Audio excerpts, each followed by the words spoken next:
You're tuning into Black and White Sports on YouTube. The no-holds-barred truth on sports. The main event starts. All right, Black and White Sports supporters, we're going to talk about the Pittsburgh Steelers. Believe it or not, there's a path. There is a path that still lays out there for the Steelers to make the postseason. And it would be interesting because depending on how they get in, they would actually take on the Chiefs in the first round, which I would find to be a rather interesting matchup. Couple of things about that Chiefs game very quickly, or one thing, because I think Jake Browning's situation to a point relates over to what is going on with Mason Rudolph. Guys, you've heard me talk about the fact I do believe there's a certain amount of cannibalization that goes on in the NFL when it comes to these backup quarterbacks, practice squad quarterbacks, etc. And I've said this before, I'll say it again. People do not realize how few actual reps the backup quarterbacks, third string, practice squad, and then after a couple of years, a team drafts another one, and the cannibalization just keeps happening. And I think guys like Jake, and look, I thought Jake Browning played pretty good yesterday, especially towards the end of the game. That Cincinnati Bengals offensive line just crumbled. They just crumbled, and he could not catch a break. His protection started breaking down, and it got him. I mean, he just was getting sacked, one right after another. But clearly, when the kid gets protection, he can play in the NFL. And you've got Mason Rudolph right now that's doing pretty well. And you've got to wonder, is there things there for the Steelers and Mason Rudolph going forward? Well, we know one thing. He's playing this weekend. Now, that game is going to be the early Saturday game. The NFL did it again on scheduling. I got to give them credit. Steelers-Ravens, obviously, it's a big rivalry game going into it. The Ravens are probably going to set some starters, including maybe Lamar Jackson. Do we get a Malik Cunningham sighting for the Patriots folks that watch this channel?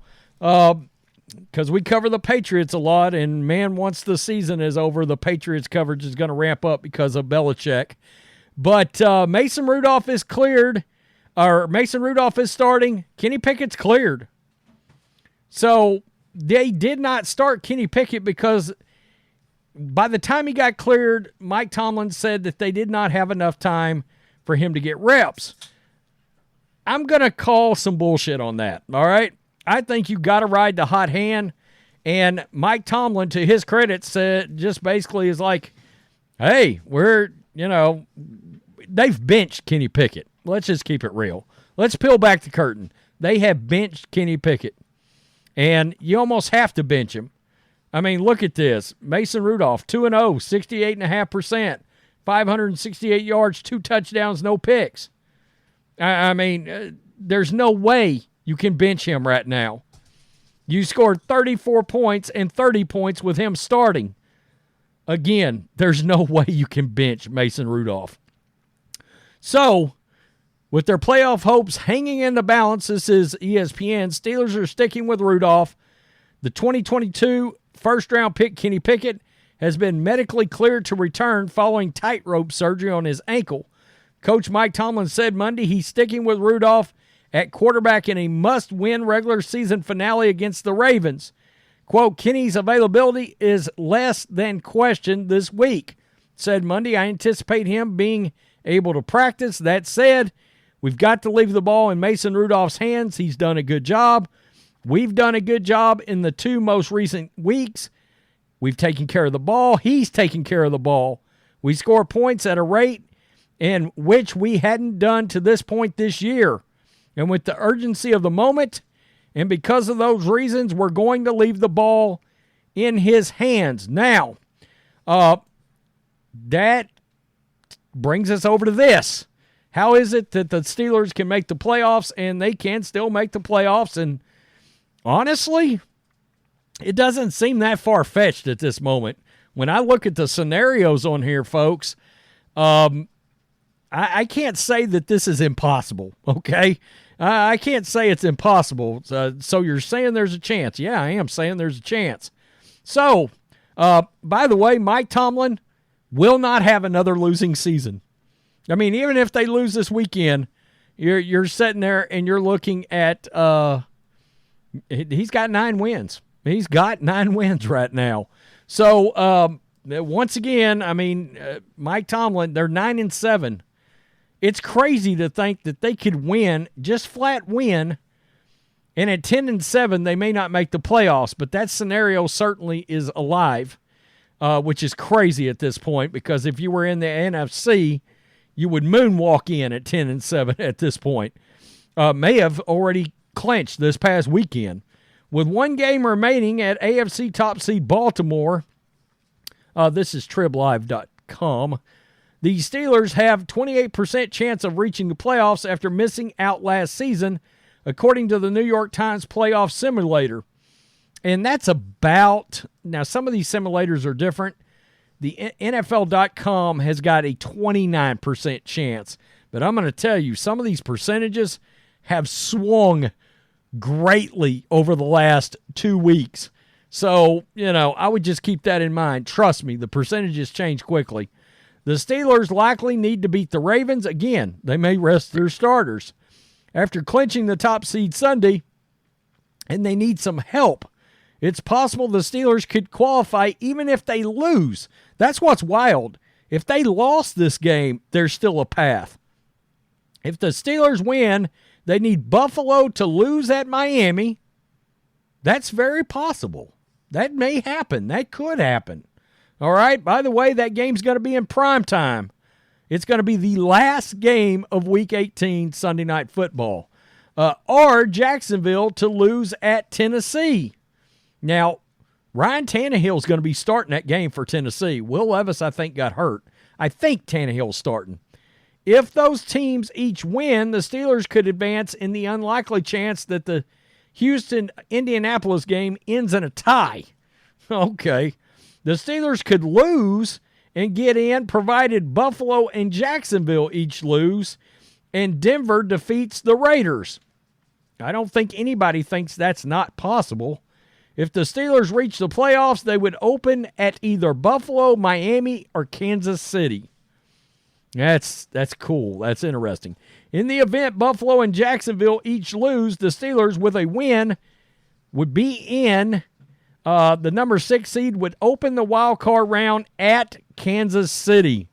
So I find that extremely interesting. That'd be very interesting.